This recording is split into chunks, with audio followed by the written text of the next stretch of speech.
Hi everyone, it's Raina. So this video is the second part of, I think it's going to be a two-part series on sex and astrology.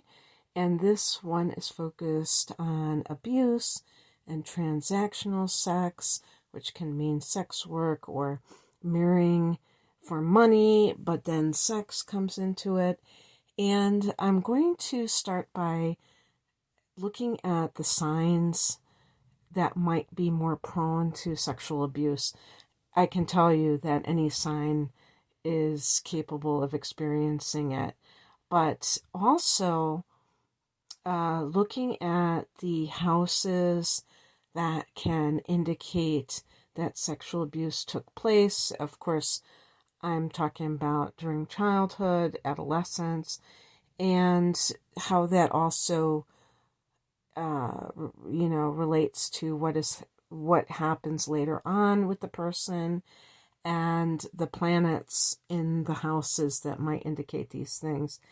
And I'm also going to mention aspects. Actually, right now, I'll just direct you to videos that I've already done on hard angles from Venus to Pluto, the square in opposition. I did that as one video, and even the conjunction between Venus and Pluto. I'm not going to really go too much into that because I've already discussed that, but I will reference that as I talk about these other things. So in terms of the houses that we can look at in terms of sexual abuse, I would say the first house, the third house, the fourth house, the fifth house, I should say sexual abuse, as well as the distorted ideas involving sex, love, and money, the seventh house and the eighth house. And even that, you could even say the 12th house. So I'm talking about a lot of houses here, so I will just try to get through it. And by the way, all of this is just off the top of my head. I don't even have any notes, so it very well could be incomplete, and if you have anything to add, feel free to do so. So in the first house, if Pluto is in the first house, there can be, in general, a kind of individual who is dominating the immediate environment with violence. And of course, sex abuse is a form of violence. We talk about physical abuse when we talk about sexual abuse. Make no mistake about it. Sexual abuse is a form of physical abuse. And that's as far as I'm concerned. Even if it doesn't leave any bruises, any scratches, or what have you, to me, it's still a form of physical abuse. And sometimes it goes together with, someone who is being very physically intimidating. They can get somebody to do something sexual because they are threatening them physically. So it's all interconnected. When Neptune is in the first house, there may be some sort of addiction issues within the family of origin wherever the child is living. This is especially when they come into the world that this is occurring, and they don't know what is happening because there's so much chaos around them. And so in terms of the third house, this can be siblings, aunts, uncles, and cousins. Pluto can be power struggles. It can also be things which maybe are kept, like taboos, kept secrets, due to shame. And of course, sexual abuse is high on the list when it comes to those kinds of experiences. So you can have that dominance from a sibling who is also sexually abusing maybe a younger sibling. It doesn't have to be younger, but for instance, if it's a boy and a girl, and the boy is physically, stronger, then it can be that dominance.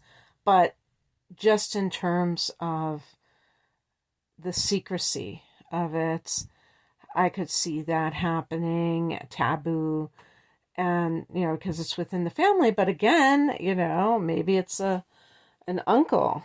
Maybe it is a neighbor. The third house can be neighbors.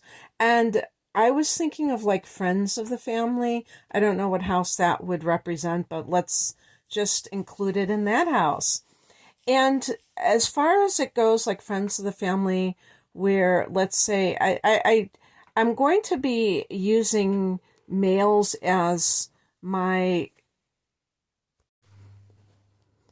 examples because statistically, males commit most, sexual abuse, but I don't want anyone to think that I'm singling them out. I know that sounds absurd, but I'm just doing it because of statistics, and that will make it more realistic when I give examples. But I respect men. I love men. So let's say the person has a friend of the family, and that abuse happens to a daughter, and it's her father's buddy, favorite friend, best friend. She may feel very guilty about it. She may think that she attracted it or that she caused it. And we have to also keep in mind too that I don't know the statistical probability, but there are definitely times when the victims of abuse are threatened. So, and when you're a child, it's very easy to fall into line because you assume that adults are all powerful. When you're older, you might say, oh, that person's just bluffing, or doesn't matter if they threaten it. I have to say something to someone. So this is one of the reasons why to me, it's so heinous when people, question why a victim of abuse didn't report it, didn't talk about it, especially if it's a child, because they're afraid of not being believed. They're afraid that they'll be blamed. There are so many reasons. Maybe they've been threatened. So anyway, that could be Pluto.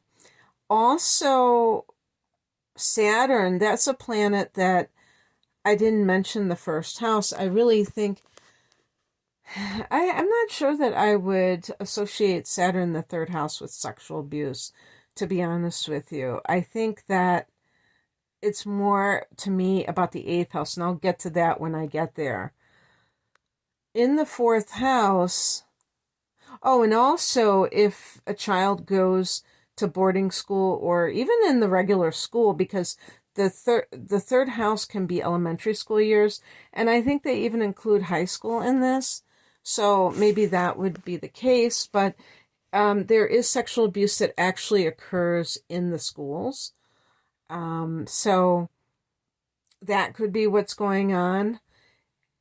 In the fourth house of home and family, it's interesting because the fourth and the fifth house, if Pluto is present in either one of these houses, the childhood could be marked by some kind of sexual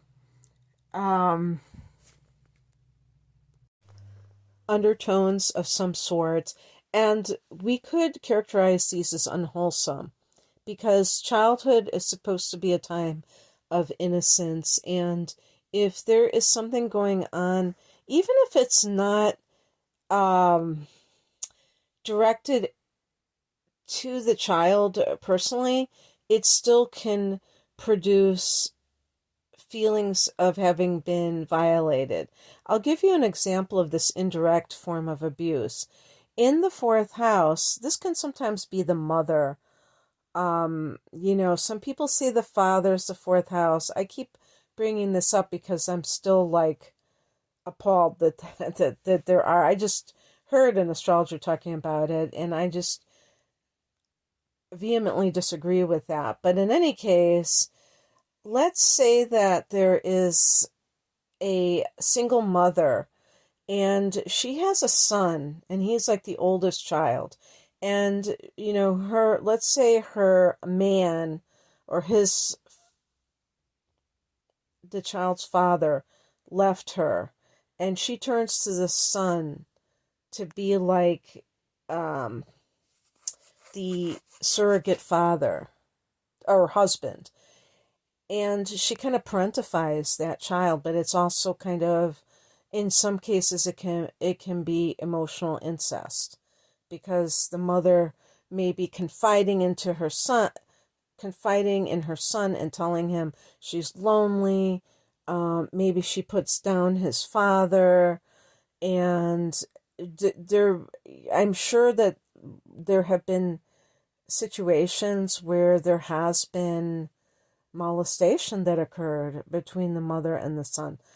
But even if it doesn't happen officially, it can mess up a boy's head in terms of his relationships with women. And here, I mentioned this in the first video, and this is a little bit late in the party to tell you this, but I'm using heterosexual examples because that is my experience, and also because I think it gives a more clear-cut sense of the dynamics in relationships. When the same-sex relationships occur, it can be totally different, and I don't really know how to navigate that, and it makes it more complicated. So I'm not meaning to leave anybody out, but I'm just bringing it up in terms of men and women.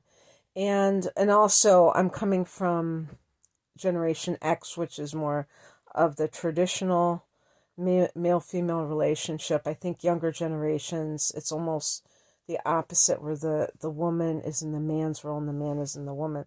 Like the genders have been flipped in a sense in terms of their roles. I could be wrong about that, but it just seems like it's not the same as it used to be. So I might be off with those of you who are in your early 30s or 20s, or even younger than that. These videos are not meant for minors, though. So in any case, the same thing can occur with a girl and her father if he makes comments about her development, her physical development, even if he doesn't do anything himself to her. It's like he's acknowledging that, and there's like sexual undertones, and that can be very traumatic for a girl, because she may feel that she's under the scrutiny, and there's just something unwholesome about it. And that's why I think that the fourth house and the fifth house, there could be some theme of sexuality, whether it's overt or covert, that is occurring. And in the fourth house, like similarly to the first, where there might be this dominant figure who is very, in some cases, like completely out of control. But there's like a very oppressive environment in the home, particularly in the fourth house. And sometimes even, I could even see this being an extension of that. Sometimes a girl, especially when she becomes a teenager, she will, if her mother is immature and insecure, will feel like her daughter is her rival, and she will try to outdo her. And you will hear about even like news stories or people who talk about their childhoods where they were, when, as a female, their mother was jealous or envious of them in terms of their looks and their ability to attract men, and they competed with their daughter.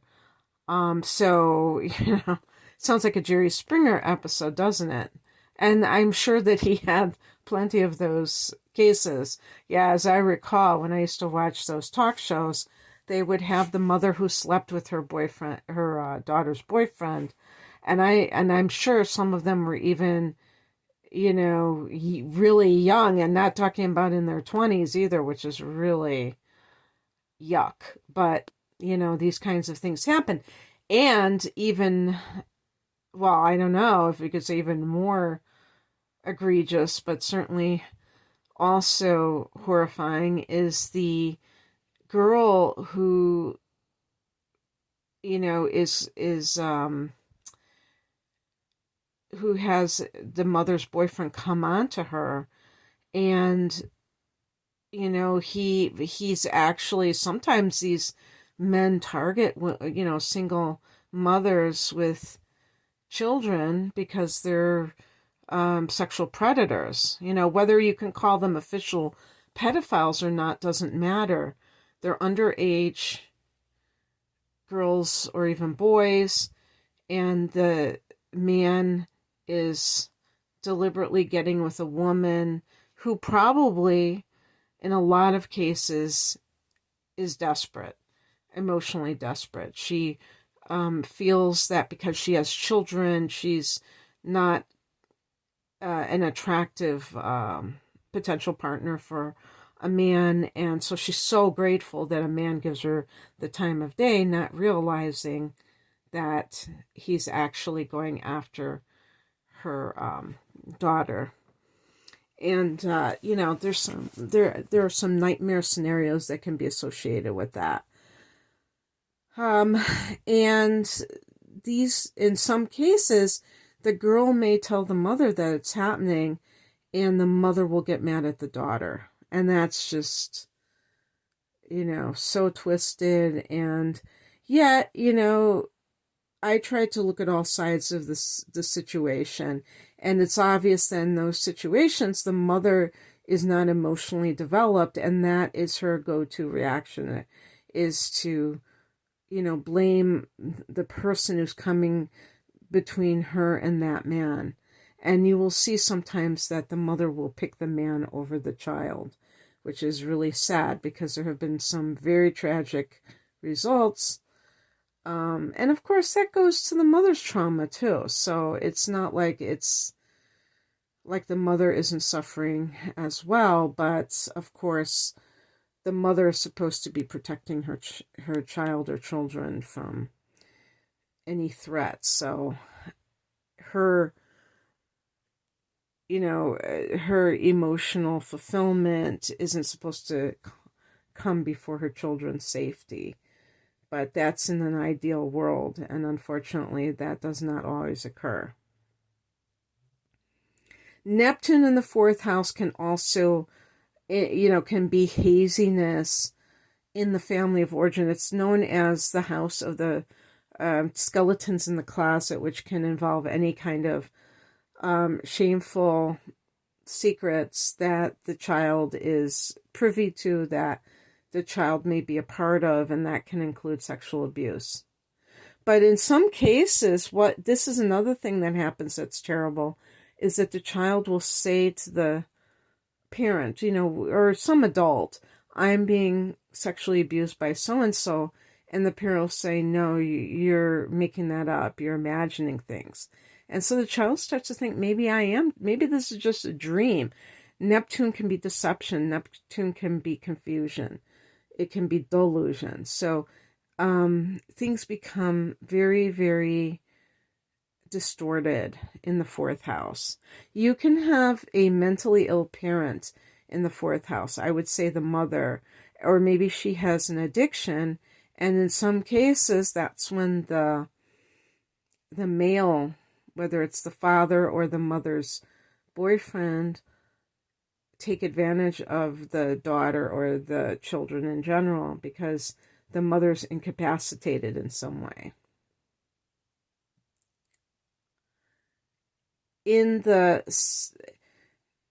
also, well, I was going to say also Uranus in the fourth house can indicate unstable roots, maybe bouncing around from one home environment to another, not having a stable home. Maybe it's even a group home, foster care. And of course, we know that sexual abuse and other forms of abuse can take place in those environments as well. Which, of course, is so terrible because the child is already vulnerable. And then they're getting abused by yet another person. In the fifth house, Pluto here can be, I believe that this can also indicate maybe it's, the fifth house can be the child or the inner child.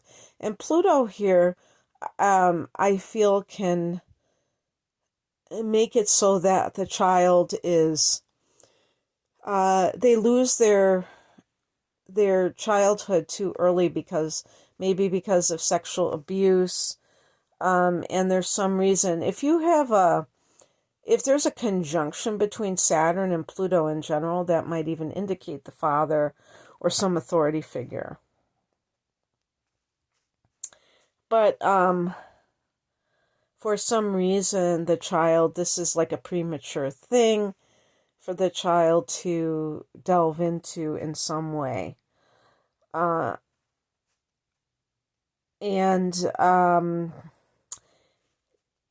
let's talk about the eighth house. This is the mother of all houses as it pertains to this particular topic, because this is Scorpio's domain in astrology. So it specializes in Plutonian matters because Pluto is one of the rulers of Scorpio along with Mars. So, Pluto in its own domain definitely can bring these issues into the person's life. However, I would say that this can be the person who is, it's like the power dynamic is a big part of these things. So the child can, maybe this is even more indicative of chronic sexual abuse. I don't know. I'm just speculating right now, because it's one thing to have one incident, or maybe it's recurring, but it's not like extensive. But if it's something that maybe it's one person after another, maybe it's a lot of adults who have done it, like reading, what's her name? Tracy Lords, reading her autobiography. I highly recommend it, especially if you're one of those people that judges people who do sex work, who have gone into pornography and, prostitution, stripping and prostitution. And I'm not saying that she went into prostitution, but just talking about all of those different forms of sex work. You will see over and over and over again that there were 9 times out of 10, maybe 9.5 times out of 10, that there was sexual abuse in that person's background. And this is one of the reasons why this is kind of a dark thing to delve into in terms of, or to consume. Like, pornography is not something that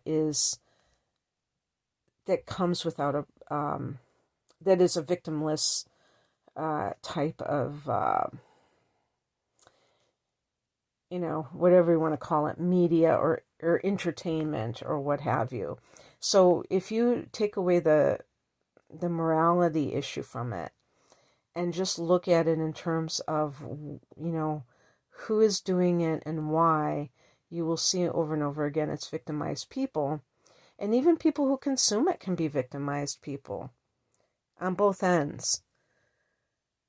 And, I think we've been sold a false bill of goods, like saying if you're sexually liberated, then it's just like, there's nothing wrong with it. And it's like two consenting adults and blah, blah, blah. And it's, people don't understand that people consent to things because they think that that is, what they have to do. Even if nobody's holding a gun to their head, they still feel obligated to do something because their trauma has created a programming that informs their choices until they are conscious of that and they change that pattern. But anyway, so Tracy Lords went into porn as an underage girl, but she went into it being tricked into it because she thought that she was, I think she was only 15. She thought she was doing modeling, and then they, flipped the script on her when she got there. And, they found out after they had put out all these movies that she was underage, and then they recalled all the movies and they made a big thing. This was back in the day before digital, and there were physical, VHS tapes or what have you.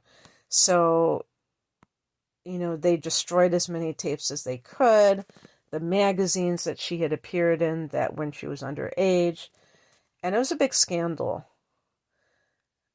But she went on to rehabilitate her image from that of a porn star to more mainstream types of entertainment. And her book is really great, but she was violated. She was raped at the age of 10, and then she was sexually abused by her mother's boyfriend, I believe it was. And when you see these patterns and then something completely seems like happenstance, like going into modeling, and then it turns out that person betrays her. It's really wild how things like that happen. I think sometimes it almost makes people feel like this is their destiny. If these things are happening, then this must be what I'm here for, to be a sex object, to be, exploited. But if I'm going to be exploited, I might as well get paid for it. And this is what I was talking about with transactional sex. So the 8th house is other people's money.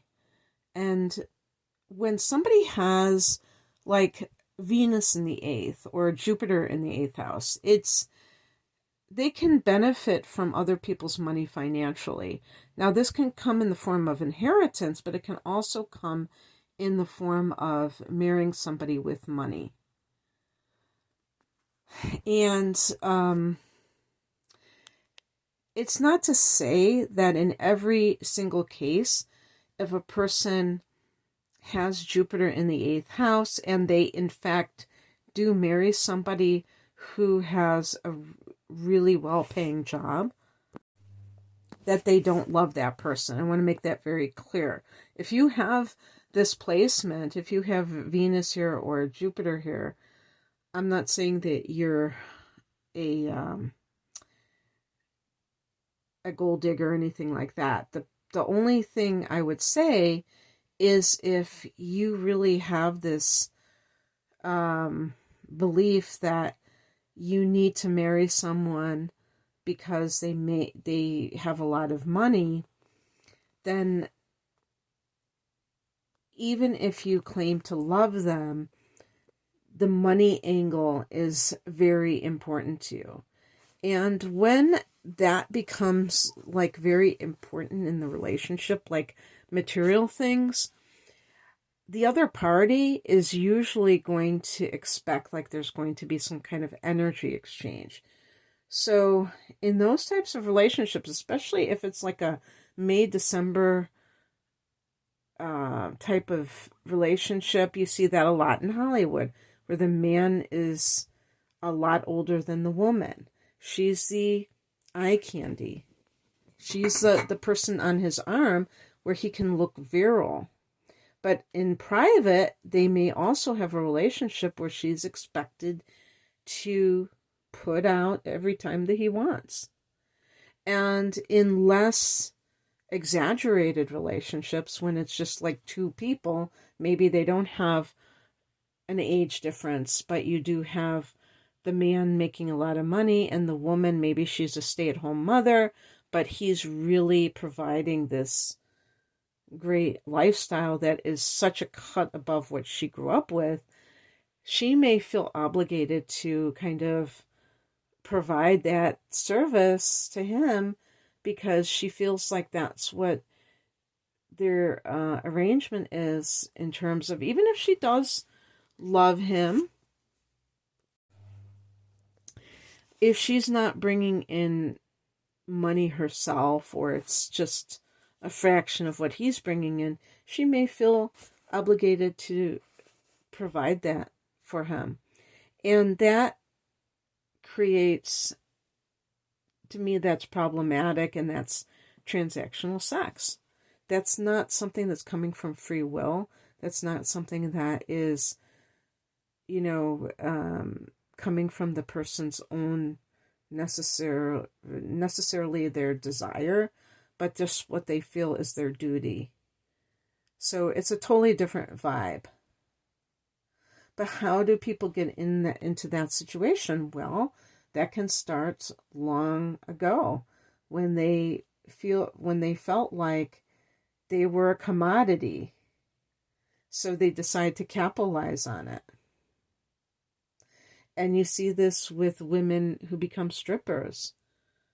If you've ever been to a strip club, whether it's a male or female strip club, and what was really strange was, I have never desired to go to a strip club, but for some reason, when I was 30 years old, I was invited by other people to visit a strip club, one being one for where women were stripping and one where men were stripping. So I visited each one in the span of my 30th year.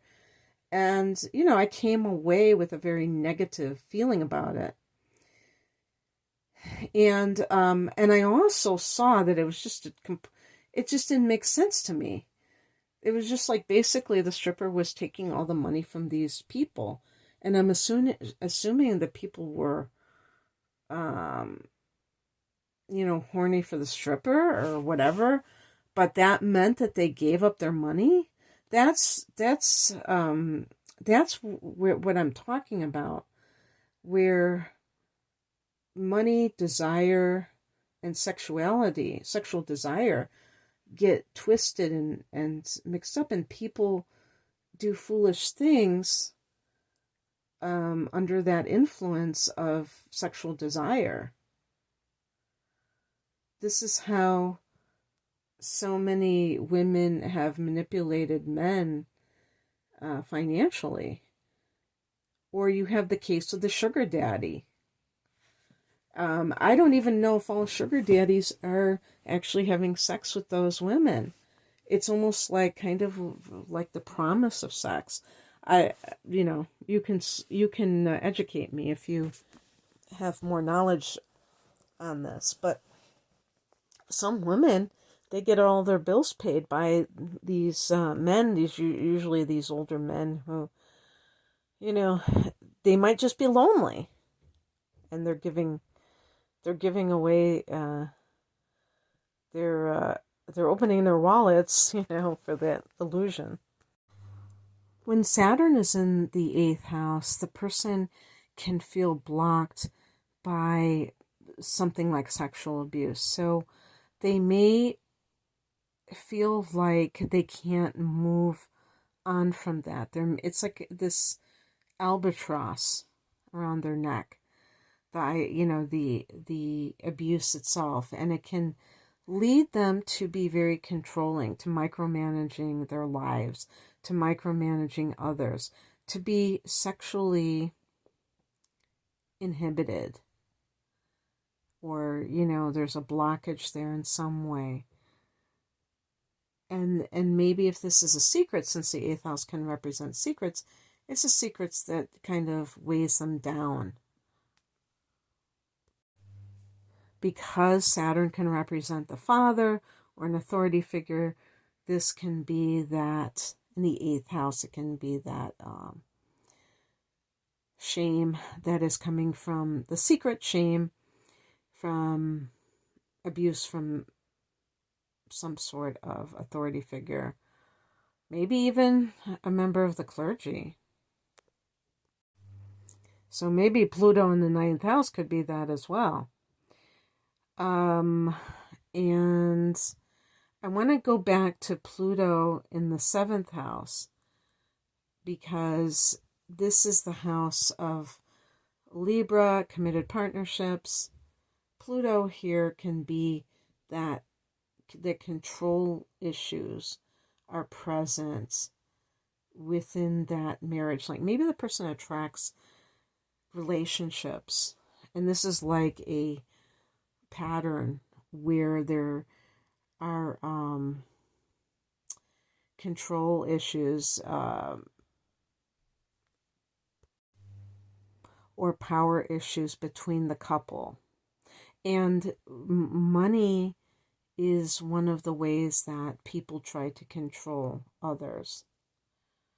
So certainly that can create power clashes. But sex as well.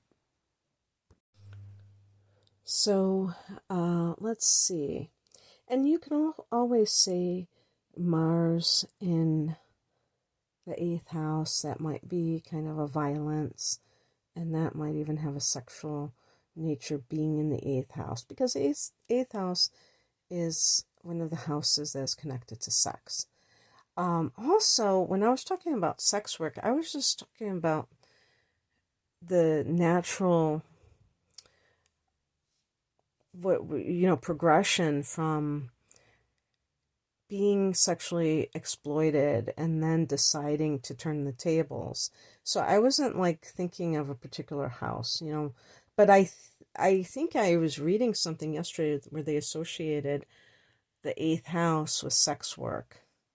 So, maybe Venus in the 8th house could be some sort of sex, the energy exchange of some form of sex. Maybe not actually having sex with someone like a prostitute, but the, being in a movie, being on stage and being sexual there and receiving money for it. But who knows? I never thought about this, but the 6th house is the house of work. So maybe Pluto there for some people could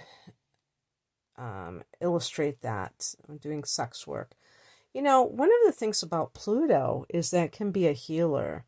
And so this is one of the things that, strangely enough, even though I would never sugarcoat sex work as healing, I think this is one of the reasons why women, because, predominantly this will be females choose to go this route if they have been victims of sexual abuse, because they're trying to get on top of it. They're trying to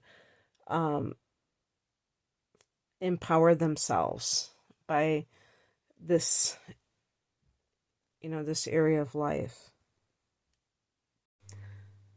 Being more in control of how it goes down. So, in any case, the other thing I wanted to mention is the 12th house. When you have what we would call malefic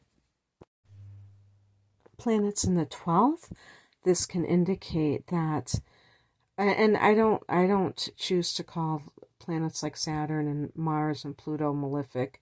That's a Vedic astrological term, but I do see them as highly challenging.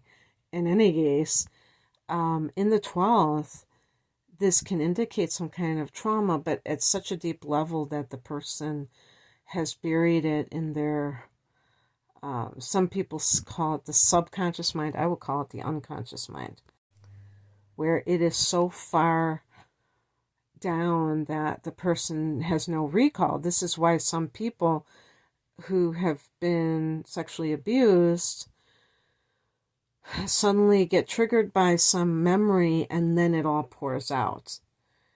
And so anyway, this is the way that the psyche protects itself from that kind of thing when it can't handle the trauma.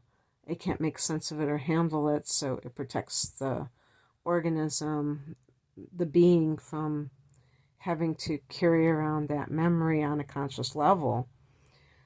But anyway, if you have Mars or Pluto there, or maybe both, you might have some kind of sexual trauma. It doesn't have to be the case. I'm just saying it could be. And that could be another house. And that can mean that the person's being controlled in a very, very vague way that they do not know, by some kind of memory. Maybe even from a past life, because 12th house can be past lives.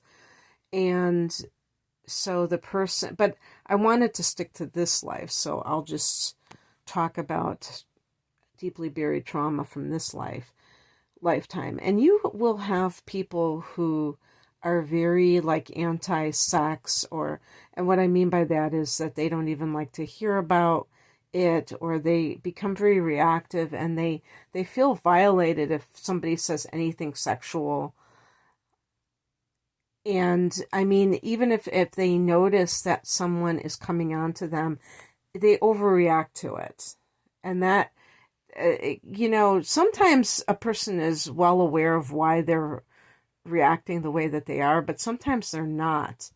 And that's when you can, there's like not a neutral kind of attitude towards sex. It's like there's quite a lot of animosity directed towards it. So that's how you know that probably something happened, but they are not able to consciously connect the dots.